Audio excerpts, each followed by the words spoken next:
My name is James Harris. When all this happened, I was 52 years old. I was married to the woman I loved, I had 2 grown children whom we raised well, and a well-paid job that I liked. I had the world by the tail, and life was great, until it wasn't anymore. It all started on Tuesday evening. I worked late that evening, but not so late that my wife was worried, and headed home after the rush hour traffic cleared. It was my usual Tuesday evening. We agreed that I would grab Chinese food on the way home, which I did. I parked in the garage, pressed the remote to lower the door, collected my briefcase and groceries, and headed inside. I was a mighty hunter returning to a cave to feed his hungry companion, or what passes for that in 21st century America. Almost immediately I noticed that my wife's car was not in its usual place, but I decided that she must have left on business at the last minute and assumed that she would be back soon. So I left the food set on the kitchen counter, hoping to keep it warm and knowing that if it was late, we would reheat it in the microwave. I walked down the hall to the front door, turned at the stairs, and headed to our bedroom to change into something more comfortable. It was my usual everyday routine: come home, get comfortable, and eat. 10 minutes later, I came down the stairs and called, "Marie, are you home?" Silence. I thought, where could she have gone? Maybe she left a note. I wasn't terribly alarmed, but by this time I was at least curious. I walked into the living room and found a note on the coffee table. It wasn't the note I expected, but it was one I never would have imagined. It read, "Dear Jim, I'm sorry for doing this to you, but there is someone who needs me. Today they called me. This is one of those calls that you have to respond to when it comes. I'm sorry I ran away without warning, and I know it will be hard for you, but please know that I love you more than life itself, and will be back as soon as I can. I treasure the life we created together, and hope to return to it when I can. Don't worry about me. I'll be fine. Your loving wife, Mary." On the coffee table next to the letter was her cell phone. I was stunned and confused. I went over in my mind what I read in her mysterious letter. Did she say she needed someone? Who needs it? Who could be that important and not be worth telling me who it is? Then panic began. Where did she go? How could it be so urgent that she couldn't tell me where she would be? How could she leave her phone? When will she contact me?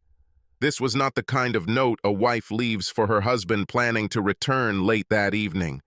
Panic gave way to fear, and fear to anger. How the hell could she do this? She just takes it and runs away without really explaining why or where she will be. Then darker thoughts crept into my mind, the first being, how could she forget her cell phone? Gave way to the second. Why did she leave her cell phone? I read her note again, and for the second time she told me no more than the first time. There is someone who needs me. Today they called me. This is one of those calls that you have to respond to when it comes. Who does she think she is? She is not a secret agent, not a super spy, not a neurosurgeon for the leaders of the fucking free world. Where is my wife? I admit that at that moment my anger was a mask for my fears. I was worried about my wife. Wherever she was, I was convinced that she would need my help. I wanted to go to her, but where did she go? I wanted to hear her voice and know that she was okay, but I have no way to contact her. I just sat and reread her note while dinner got cold and the sun set. When it got dark, I finally decided to start calling. Called her sister, our friends, and eventually called our kids. Nobody knew or told me anything. The worst thing is that I only managed to scare our children. I tried to convince them that nothing bad had happened, but I wasn't very good at it, so I hung up, promising that I would keep them informed. Now I was even more angry and blamed her for scaring our children, although I myself was involved in this mistake. I reread it again, note, I cherish the life we created together and hope to return to it when I can. These are not the words of a person who will return home in a few hours or even days. Now I'm really scared, and although I told myself I was overreacting, I called the hospital. She wasn't there. I then called the police, but they said that I could not file a missing persons report until 48 hours had passed unless I was reporting a missing child. I thought about lying, but how could I tell them that I wanted to report a 5'3" child with brown hair who could pass for a 38-year-old, even though she was 49? I thanked them and hung up. I finally tried to eat something, but I wasn't hungry, so I just put the food I bought in the refrigerator and sat in the darkened living room, hoping it would come back. She didn't return. I walked up the stairs a little after 2 in the morning and fell fast asleep. When I woke up the next morning, I stretched and found her side of the bed cold and empty. Everything washed over me again, and I lay there and thought, what should I do? I called work and said I wouldn't be there. My not showing up for work was so unusual that it seemed to cause concern, and before I knew it, my phone was ringing with colleagues wanting to know if I was okay, what I needed, if they could do anything. Something to do? And what should they do with those files? In truth, trying to help them a little was cathartic for me, and at least briefly took my mind off my worries. I called her office, but they told me she called and took the day off. I don't think they were hiding anything from me, although for some time I thought so, but over time I became more and more convinced that they were as ignorant as I was. I visited her office several times, hoping for a frank one-on-one conversation, but they didn't know anything more than what I already knew, which meant practically nothing. She left sometime on Tuesday, but I didn't discover she was missing until late Tuesday night. And the police needed 48 hours, so I went to the police station on Friday morning to file a missing persons report. I showed them her note, and they asked if she had done anything like this before. Yelling at the cops isn't a good idea, but by that point, I wasn't in the best mood. They threatened to charge me if I didn't calm down, so I forced myself to sit down until they decided I was a hot-tempered suspect, and they filled out the form. Afterwards, they said, usually in such cases, the wife runs away with her boyfriend. You will probably find out if you are served with divorce papers in the next few days. Never in my life have I wanted to hit a police officer so badly. Instead, I just muttered, "And thanks for that," and left. So much for the motto, protect and keep out. I returned home and collapsed into a chair. I was torn apart by stress. Having nothing better to do, I resumed calling friends and family, but this time I was smart enough not to call my children. Instead, they called me themselves, and I had to tell them that I still didn't know anything, but I was sure that everything was fine with my mother. She's smart, capable, and I'm sure she has everything under control. In other words, I lied to my children. A father should never lie to children, but I had nothing to tell them, good or bad, except that their mother was still missing. How to have this conversation with children who have every reason to worry about their mother. My calls to friends and family on Tuesday evening led to an avalanche of calls to me on Wednesday. They started out calmly, with comments like, "Just finding out," and by Thursday they became more and more worried. Everyone wanted to know what I was doing to find Marie, and by Friday the tone of some of them had taken on an unmistakable aggression. No one had spoken about it yet, but concern was giving way to accusations. If calls on Friday were bad, then visits on Saturday were simply impossible. I was inundated with visitors, friends and relatives stopping by to see how I was doing, and they always started with words of support, but soon followed by questions.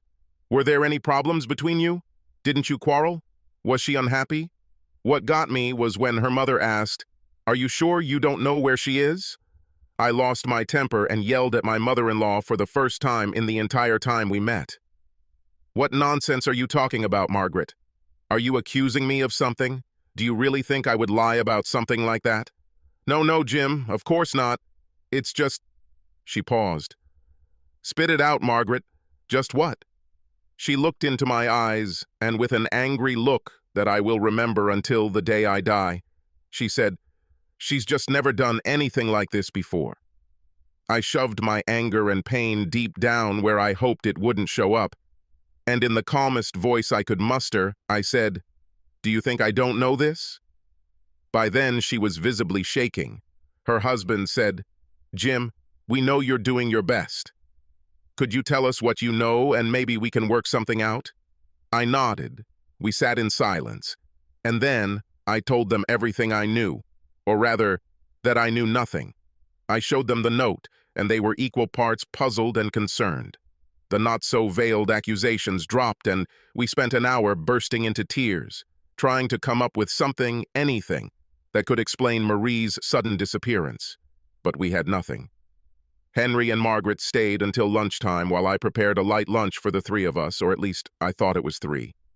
Our friends seemed to have other ideas, and there was a constant stream of people at the front door, some carrying food, others beer, all wanting to know what had happened and what I knew.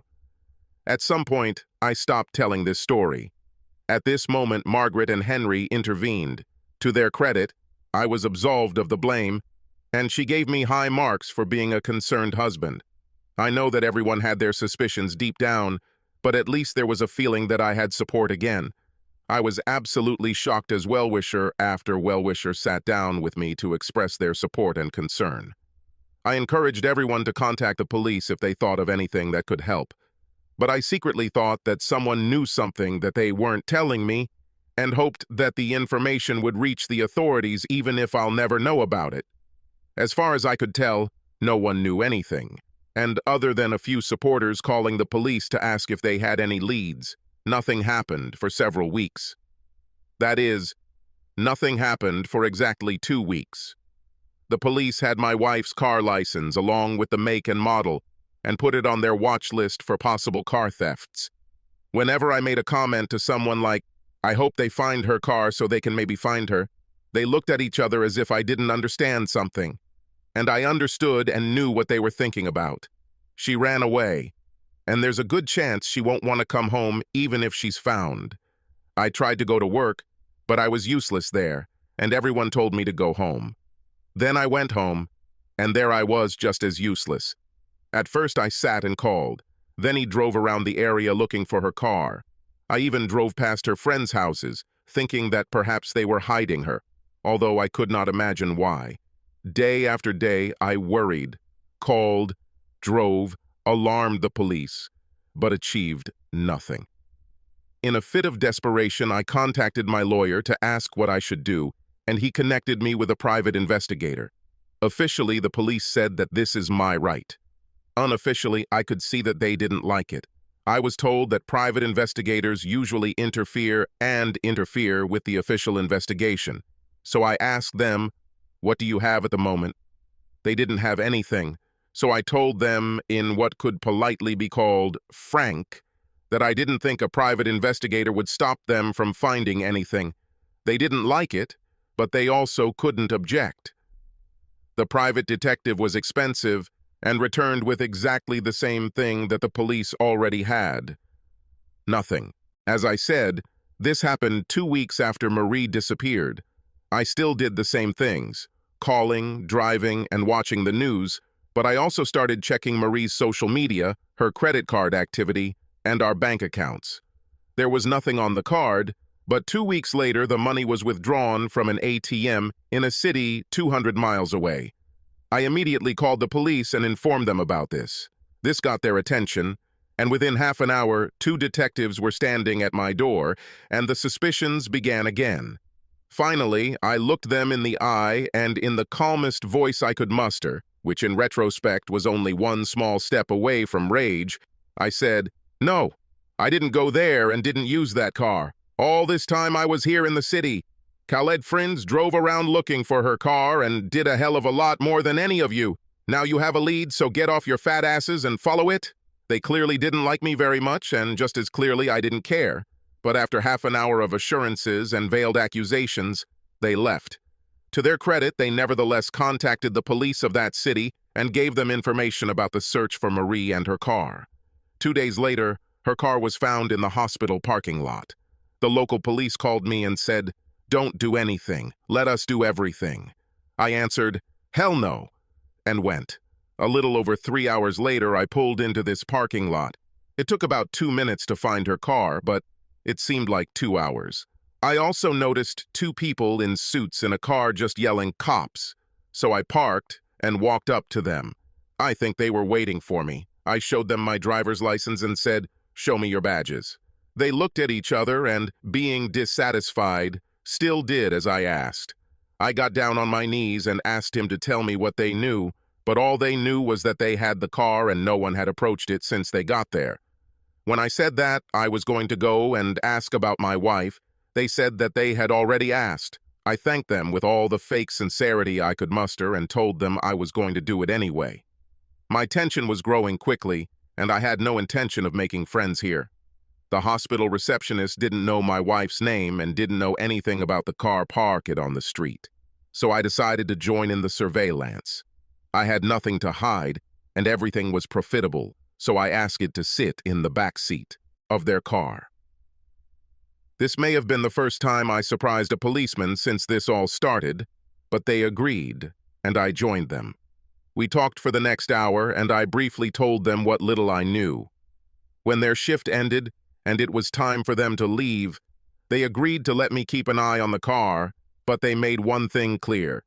If someone comes for the car, it doesn't matter whether they leave the hospital or drive up to it. Do not interfere. Just call us and tell us the car is moving. Don't try to follow her. Don't do anything other than call us. Got it? I nodded. Remember, there is a small chance that they have your wife, and they will lead us to her. But there is also a greater chance that they just bought the car from someone and don't know anything. However, they can help us track down who sold them the car. It is very important that you do nothing. Is it clear? For the first time since this all started, I actually understood and agreed with everything. I returned to my car and sat there for the next 3 hours, slumped in the seat, watching Marie's car. The only time I left my post was for the fastest pee in history, when I walked in and out of the hospital so quickly that I was still zipping my fly while crossing the lobby. An hour later, I saw a woman approach the car, and my heart stopped. I tried to catch my breath. This is Marie. She opened the car door and took out something small, then closed it and headed back to the hospital. I followed her, keeping my distance. Something told me that if she found out that I was here, I would never get to the bottom of the truth. When we entered the hospital, I was about 20 meters behind her. I saw her enter the elevator and the elevator stop on the 3rd floor. Very little time passed when I looked into the room and saw that she was sitting near the man's bed. He seemed to be asleep or unconscious, and she was holding his hand. I coughed, and when she turned and saw me standing in the doorway, my beloved and loving wife fainted. I was angry and confused, but I called a nurse, who tended to her until she came to her senses. I spent most of this time studying the man in the bed. I had never seen him before. He was neither a friend nor a relative, just a man. But it is clear that for Marie he is more important than her marriage, more important than her family, and it seems more important than me. One mystery is solved, and then a new one appears. While the nurse helped Marie up from the floor, I took the opportunity to call the local detectives and report that my wife had been found. They told us to stay where we were and they would come right up, and I told them the room number. Life was starting to get very interesting. And as I looked at the man in the bed, I felt a cold chill in my heart where there had previously been fear. Having come to her senses, Marie was almost hysterical and only shook her head when I calmly and coldly asked her questions. Why, Marie? Who is this man? Why did you run away like that? Why didn't you tell us where you are? Why didn't you tell me you were okay? Marie, what's going on, for God's sake? Several times she looked as if she was going to answer, but then she lowered her head and began to sob again. I stood, waited, asked, and wondered when the detectives arrived. I let them take over and stepped aside, but they immediately asked me to leave. One of them joined me and asked a dozen questions. I simply told him the truth, that I saw Marie approach the car, followed her, and then ran into her in the ward. Encountered might not have been a good choice of word, and I spent the next 5 minutes assuring him that I had not caused her any harm. When he learned that the nurse had found her lying on the floor, the questions resumed with greater seriousness. All this time his partner was talking to Marie. Over time, I think I convinced them that I didn't hurt my wife. Or maybe she convinced them. Don't know. They wanted me to leave, so I called the ward. Marie, if I leave here, I will divorce you. Do you understand me? This again caused hysterics, and she begged me not to leave. Then I looked the detective in the eye and said, "I'm not going anywhere until I get answers." Eventually, I was allowed to return to the ward. As quietly and calmly as I could, I began to ask Marie the questions that were burning in my mind. Marie gave only mysterious half-answers. He is her high school boyfriend and was her first love. He's dying, and he has no one. Between these lines, there were long pages of information, but I could only ask or guess. How did you live here for 2 weeks without using your payment card? She was silent for a long time until she finally said, I lived at his house. So do you know where he lives? Certainly. And do you have a key? She nodded silently. How long have you had the key to his house? She silently shrugged and looked at the floor. I knew that as soon as I made the accusation, there would be hell to pay if I was proven wrong. However, 2 fucking weeks is more than a man should have to wait in the dark for answers. How long ago, Marie? She didn't answer. How long has the affair lasted? She did not answer the question or deny the accusation. At such moments, the mind becomes quiet. Later, there will be time for new questions and new pain. Okay, I think you should at least show me his house. I want you to take me to where you are staying. She looked at me in horror as panic overcame her. In the end, she gave in and nodded silently. She grabbed her coat and we headed to my car. I'll take you, I said, and then I'll bring you back. She seemed surprised, but agreed. I think by then the detectives had decided it was a private matter. With a final warning not to do anything stupid, they left. Marie was silent almost the entire way, only giving me instructions when necessary. At some point, she whispered barely audibly, I was told that we may be required to reimburse the police for their time spent. I wanted to ask, who is this we you talk about? But remained silent.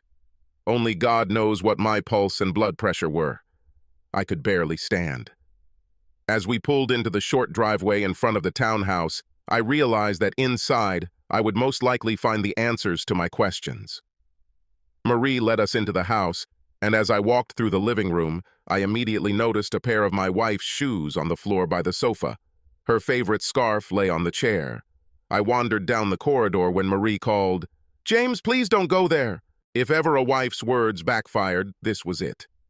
I walked into the master bedroom. Marie's clothes were scattered on the unmade bed and chair, and her cosmetics, etc., were on the dresser. Only when I opened the wardrobe and saw familiar dresses there did my last doubts leave me. There was a blue dress that was her favorite, but I knew for sure that it was hanging in her closet at home. This is a duplicate.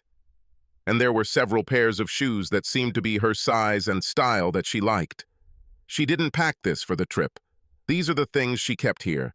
Now there was no doubt left in me, and I realized that if I opened a few drawers, I would find her underwear and the like. The room seemed furnished not so much for living as for an occasional overnight visit, dinner and dancing, and then intimacy and sleep in the arms of a lover. I returned to the living room, feeling defeated, where I found Marie sitting calmly on the edge of a chair, staring aimlessly at the floor. So, is there something you want to tell me? She just shook her head slowly. How long ago, Marie? Obviously, this is not a platonic relationship. How long ago? She shrugged her shoulders silently, as if she didn't know the answer, but obviously she did, and didn't want to talk. Who is he to you? She was silent for a long time, and then answered in a quiet voice, He was my first. We were together when we were in school. I wondered if she meant high school or college, but both were long enough ago that I decided it didn't matter. How long have you been dating him behind my back? It made her jerk her head sharply, but she couldn't deny it. She wanted to deny it, wanted it to be untrue, but we both knew it wasn't true. We met again about 7 years ago. At first it was just lunches, then dinners. One evening, while you were out of town, we went to a dance. This was a year before we... She paused. Before you had sex? She nodded her head slowly. So you had sex with him behind my back for 6 years? How did you do it? Did you come here, or does he come to our house? This caused an immediate reaction from Marie. Her head jerked up. I never brought him to our home. I swear, I wouldn't do that to you. I nodded, feeling angry. So you can have sex with him, but you won't entertain him in our house. Glad to hear you're drawing the line somewhere. She was angry, but she couldn't deny anything. After a long silence, she said, I never stopped loving you. He never took anything from you, I swear. It was just a few nights a year, but I stayed with you forever. It was a lie straight out of a trader's playbook, and I thought, what's the point of arguing? But there was a point. He took away at least some of the love you said you had for me. You saved a part of your heart for him. Because of him, you lied to me repeatedly. She made vows to me, but she gave him a part of herself that, according to you, was only for me. Don't say he never took anything from me. He took everything, even if you don't think so. Marie was crying, and I stood silently next to her. I knew everything I needed to know. I thought about destroying his house, breaking everything possible, but he would not return here. In the end, I just gave up. Let's go, Marie. I'll take you back to your lover's bedside. This brought another round of tears, but my heart was broken, and I had nothing to console her. I drove her back to the hospital, and as she got out of the car, she begged me, James, please give me some time. He has no one. I can't let him die alone.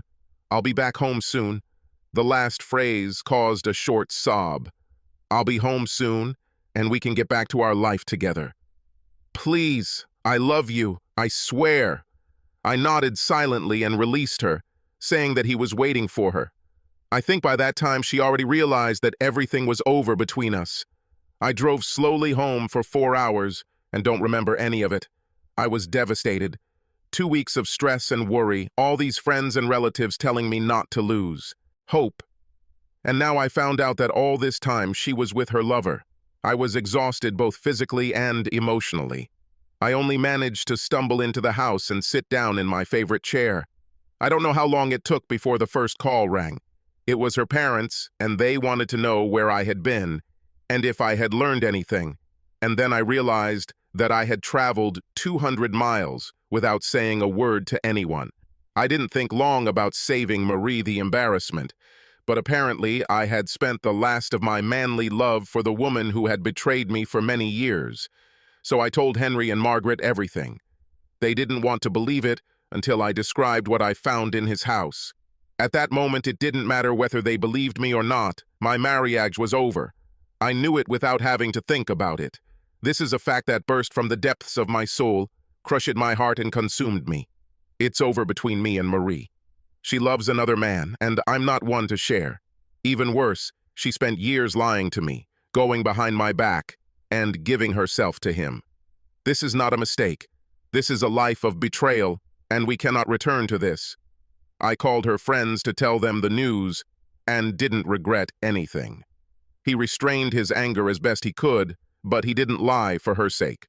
After I used them for training, I called our children and tried to gently but honestly tell them that I had found their mother and that she was with her lover, dying in a hospital bed. They didn't want to believe it, so I told them about the townhouse. When they asked if I could forgive her, I replied, maybe someday, but I will never trust her again. I apologized to both of them, but told them I was divorcing their mother. Then, forgetting that they still had no way of contacting her, I asked not to tell her about it. He said that she needed all the remaining time to spend with him, and her rush home would not change anything. They argued with me, but in the end, they understood. 2 weeks later, he died and Marie returned home, but I was no longer there. A week after returning, she was served with divorce papers. I didn't leave town, I didn't quit my job, I didn't hide from her. I just moved into apartments until I eventually found a place that suited me. I was close enough to the old house that the children could visit both of us. Marie tried to convince me, so I allowed her to do so. She came to my office or apartment and begged me to change my mind, but I had already decided. She cried and threatened, but it didn't change anything. This lasted 6 years. 6 years of betrayal, and if you count lunches, dinners, and dances, then 7. In the end, it was lies. at least as much as sex, that ruined our marriage. When I found out how well and how easily she lied to me, lied right to my face, with a smile, I realized that she did not look at me with the same devotion with which I looked at her. It's been 2 years since the divorce became final. I don't ask, but the children say that their mother just goes to work and then home. She's not going anywhere, or so they think. I'm sad that she's suffering so much, but I can't help her. To this day, I can't tell if she's grieving the loss of her first love or the marriage she betrayed. I'm not doing so well myself. I am not healed, but the pain is gradually decreasing. I don't date either, but I've started to notice other women, and I suspect I'll eventually dip my toe into the dating pool.